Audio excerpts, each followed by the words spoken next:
Hi. In this video, we will go over how to set up a schedule for a command button and how to view the results. We will also go over the logging mechanism and see how to view the log entries. Every scheduled button will create a log entry that can later be viewed. A button schedule can be assigned to any command button. That could be a Git command button or any other command. One thing to note, in order to schedule multiple Git commands in a single button, it is not possible to chain them using the standard chaining delimiters. You must use the CMD and a colon at the start of each command in the button. They will be processed individually, but the distribution will look at the results of all commands after they finish executing. In other words, each command will run in a separate process, but all the results will be collected together. And again, this applies to Git commands only. All other commands may be chained as usual. Now, about the distributions. A distribution is a special mechanism attached to a schedule that can evaluate the command results and distribute the results via email, Slack, or Teams. You can add a condition to the distribution based on the command results, so when the condition criteria is met, the distribution will be triggered. Let's set this up. Click the gear icon to bring up the button configuration screen. We'll work with these chained Git commands. Notice, these use the CMD directive I've mentioned earlier. Let us first add the distribution, and then we will put this on a schedule. Type in the condition criteria. As you remember, the commands are git fetch and git status. Let's say we want to get notified when the command's output text does not have the word behind in it. In a normal operation, you probably would like to find this text indicating that your local branch is behind the server and that there are branch commits that are not in your local branch. But, for the sake of this tutorial, let's just say that we want to be notified when the branch is up to date. Let's also only select the pop-up window as the distribution notification. We don't need an email, Teams, or Slack notification at this time. Hit OK to accept your changes. Now click the clock icon to add a schedule for this command button. Let this be a daily occurrence. And let's say it will run every 12 seconds. Just so we can make it happen in this demo. The schedule will be effective from 8 a.m. to 11:59 p.m. Almost a whole day. Now enable this schedule and hit OK. Save the changes for this command button. Confirm that we are sure and wait for the schedule to run. Since my branch is up to date, the distribution notification should come up. Remember, if the word behind is not present in the results of the fetch and status commands, the distribution will be triggered.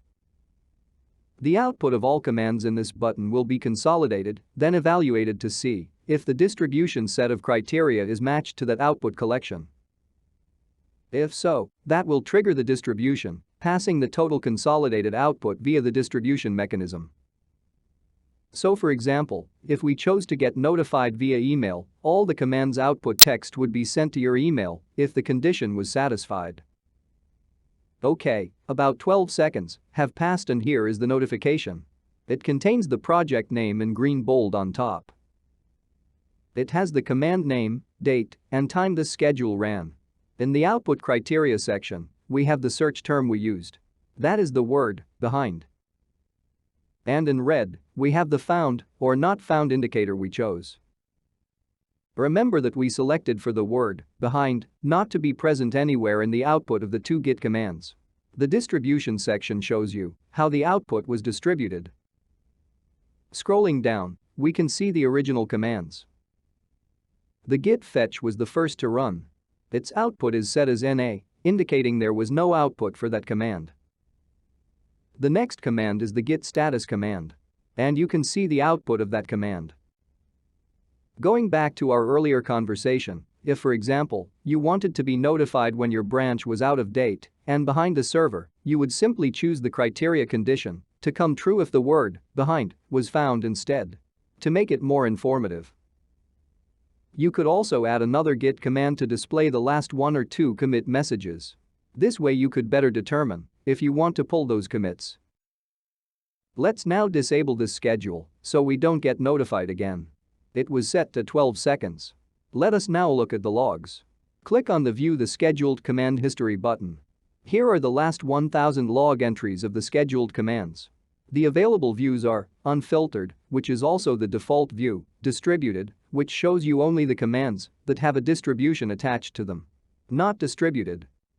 You may have a command running on a schedule, but not necessarily care to know the outcome of that command. In which case, you would skip the distribution portion. Let's now click on the command we have just run on our new schedule. As you can see, the log screen looks almost identical to the pop-up notification screen. If this was also sent via email, it would look the same as what is being displayed here. Let me show you how easy it is to catch errors in your scheduled commands. Modify the commands to simply break them and see how we can access that information in the logs.